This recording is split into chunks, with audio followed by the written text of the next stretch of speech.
Hello, everybody. My name is Arjun Arora. I am the founder and advisor at Valence Advisory. We support funds and founders accelerate their efforts through strategy, people, and capital. And now off to John. Hi, John Lowe here. I'm an advisor at Valence Advisory. I am the lead on leadership coaching and communications. And today we have a wonderful guest. His name's Greg Sands from Costanoa VC. He's been in the game for quite some time, and we're excited to dive into some of his personal professional story and the insights he's gained over years of experience in a career in venture. So I'll take it to you, Greg. So why don't you introduce yourself and tell us what you're working on now, and we'll go from there. Fantastic. So my name is Greg Sands. I'm the founder and managing partner at Costanoa Ventures. It's a firm that I started in 2012, and we're an early stage firm, so focused on typically seed and Series A for companies using software and AI to change the way the world does business. So a lot of that is applied AI and SaaS. Some of it is data and machine learning infrastructure and cybersecurity and DevOps and the like. We're now we're a team of 14 people and 6 investment professionals. I came to it from 13 years at Sutter Hill Ventures. And before that, I was the first product manager at Netscape. So I wrote the first business plan, shipped the first products, came up with the name Netscape for the company, and built the server infrastructure suite, which was about a third of revenue at the time of the $8 billion sale to AOL and Sun. So that's a little bit of background on me. Great. Thank you, Greg. What inspired you to start Costanoa and spin out on your own as an investor? Because my understanding is you were at Sutter Hill, and at some point you decided, hey, it's time to do my own thing. Yeah. So by the way, Sutter Hill is a great firm, and I had a wonderful experience there and learned the trade there. And I regard that group very highly and continue to talk and work closely with them. But it did feel like there had been a burst of new fund formation in 2011 and 12, but that it hadn't been done in a way that was dedicated to early stage, used what I'll call a focus on the craft of venture capital. Most of it was, I'll call it Johnny Appleseed seed investors, as opposed to people who still make a real investment decision and then are life cycle partners to an entrepreneur for the duration of the company, and that we're enterprise focused. So that intersection was the thing that I got excited about doing. And once the idea really came into my head, I basically had to do it. Wow. And so what was it like raising your first fund then after working at Sutter for quite some time? Was the workload exactly what you expected, or did you hit some road bumps along the way and have to learn on the fly? Well, definitely. I'd never really raised $1 in my life. So it was a completely new experience. And I'd say, and I found it very hard is the honest answer. I mean, it went okay, but I found it very hard. I will note that the people who made early commitments have a real place in my heart. I'll also say that people who were prior firm founders, like Fred Wilson and Brad Feld, who've been investors and have introduced us to investors, also played a really important role in that process. I learned a little by doing. I have to say, not only had I not raised money, I hadn't really had a sales job. So the rate of rejection was, but when I say rejection, I even just mean inaction, right? Not saying yes, was just higher than I had previously experienced. And it feels, as a first-time firm founder, it feels very personal. Maybe even it is very personal. And so I think it really did take, like any founder, fundraising is a real emotional journey up and down. And I was going through it for the first time, and I was a sole founder, so I was going through it alone. But I will also say getting to the first close made all the difference in the world. Wow, great. So was it particularly the hardest process was selling and fundraising? Because earlier you said you found it quite challenging, or were there other things that you would say were pretty challenging in starting and raising your fund that perhaps emerging fund managers these days might not be able to foresee themselves?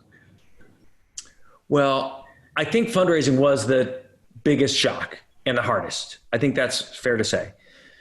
I think the next one up was, I would say, and I think even my partners at Sutter Hill would say, I had a relatively independent investment process. I wanted to go do my work. I wanted to go figure things out for myself. I'd bounce ideas off people, but I was, and we were pretty willing to let people drive that process as an individual. It's still really different to say, what is the standard by which I make a million or multi-million dollar investment decision completely on my own without any other human being? And so honestly, having made investments from 2 to 10 or $12 million, the first yes was 300 and then 500, then $1,200,000. And it took about a year before we actually made a $3 million investment, which is now, which we now do quite regularly. Great. Over time, as you've gotten comfortable with investing out of your own firm, what are some of the processes or things you look for in making early stage investments? And how has that changed with experience for you? I mean, to me, all excellent venture capital investors use some combination of people, products, and markets. Right? And the question is really what's the mix or what's the ratio and how do they come together in that individual company? And I'd say, some of which is honestly understanding myself and my relative strengths and weaknesses. I feel like I get very high resolution on people. I can dig in and do that work and run through scenarios, think about how they hire people, understand their assessment of the market, and make a really high fidelity judgment. Look, I grew up as a product manager. So this idea of going out for customer discovery and talking to prospective customers about a product that doesn't exist and figuring out whether it solves real problems, whether they'll pay for it, who needs to be involved in the decision, all of those things that come very naturally to me. I think the thing that is really challenging, but obviously matters, is market size analysis, often referred to as TAM analysis, total available market, in the very early stages of a company's life. The markets sometimes don't exist. Sometimes you're trying to create a new behavior. Sometimes you say, if the product's better, the market's bigger because more people will use it as a substitute for more manual processes or the like. So to me, the thing, as we've built out the team, right, one of the things that we've tried to do is to leverage what I'll call my strengths, which are people and product, and then have other people basically really anchor or the TAM analysis on the other side so that when we come together, we're actually better than any one of us is individually. Right. So you've designed a process to take care of individual bias in the decision-making process. Yeah. I mean, one thing that we do, for example, I don't know that this is completely novel, but so again, we did go from one person to now 6 people on the investment team, and we've got 3 full-time operating partners who also participate in the investment process and often vote on investment deals and sometimes take board seats. So we do actually, what we've tried to do is to develop a process that gets the best out of every person. And so in particular, we rate companies on, and we have each person do it, on people, product, market, and terms or price. And we do that 1 to 10 in each category, stack ranked according to our existing portfolio. And we do that all blinded. So that way, the most junior person in the room isn't looking and saying, what does Greg think? Or what does Mark Selko think? She or he is responsible for coming up with their own point of view. And then we use that not to say, the numbers tell us thumbs up or thumbs down. But if people had really different votes, why do we disagree? Where do we have different information? Where are we using a slightly different scale? And use that as a way of teasing apart the differences of opinion to get to a better result for everybody. Yeah, love the depth of that process. That's really cool. Thank you for sharing. Yeah, thank you for being transparent. And since implementing that process, how has it worked out for you all? Have there been surprises in terms of investments that maybe you wouldn't have considered making, but the rest of your team revealed some insight that was an oversight on your behalf, or whether there was a hot deal that everyone thought was hot, but actually after running the process, it wasn't so hot? I think the biggest thing is that it has led to some really interesting conversations about how to balance those criteria, right? There are I'll give you 2 dimensions. How do you rate a sole founder who is an extraordinary technologist but doesn't know anything about go-to-market? right? So we'll often end up in a situation where one person says, well, that's a 10. The person who's there is extraordinary. And the number one thing we need to do is to build the product. And someone else will say, no, I thought that was a 3 because you're missing this whole other part. And so then you end up having an intelligent conversation about, okay, how do we think about this? And what's the risk in needing to go bring some more go-to-market expertise over time? So that's one type, right? And then the other one is where one factor plays a more important role than other factors.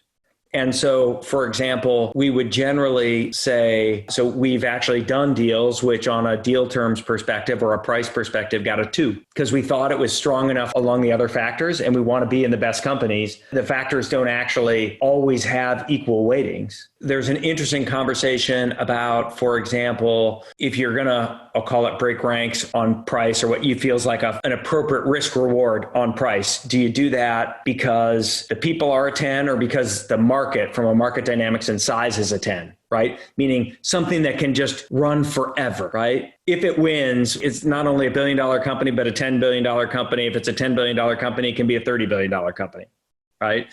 And so you get to intelligent conversations about, I think in this case, the market size or TAM is so big that we need to relax our constraint on price. Great. A lot of factors to consider. No one size fits all. That's exactly right. Because I think the idea that says one could come back and say, oh, price should always be, 10%, not 25%. But it depends on the type of investment. Great. Thank you.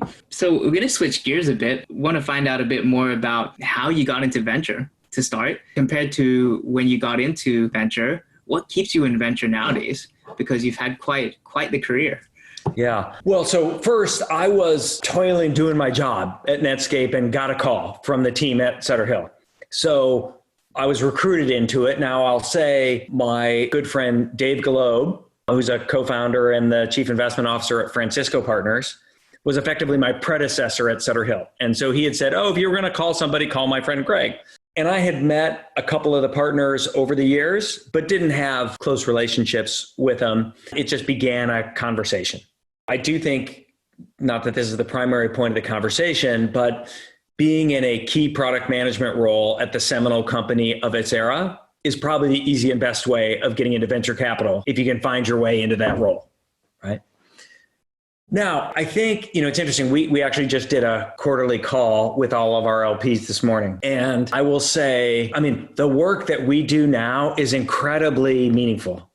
Look, it's a new set of challenges for me because I started a firm and have built a whole team and am leading a team and, raising capital and the like. So some of those are new dimensions and just keep it interesting and the like. But our firm and our people and the way that we work with and engage with founders and with leadership teams is the thing that keeps me coming back. It is the thing that keeps me going. And I'll just get up early in the morning. I'll keep going late at night. I'll work all weekend long because that's the thing that matters. And one of the things, we're of course having this conversation on April 16th, regardless of when it airs. The last 5 or 6 weeks have been really intense. They've been intense for every business leader and every public health official and everything else. But, every company is completely replanning, trying to understand what the new normal is, trying to figure out what the right staffing levels are, seeing if they can raise incremental capital, dealing with their own personal, mental, and emotional challenges around this stressful environment. And with that, I'd say the work of being a foundational investor and board member and partner to founders has been incredibly rewarding.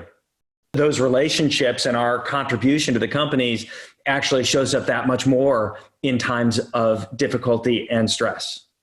Thanks for sharing. And, my understanding, just because we have the gift of knowing you and also having interacted with John Calgo on your team, during the last 4 to 5 weeks, while supporting your portfolio companies, how have you managed to also still review inbound deals and thoroughly get to conviction, whether that's yes or no?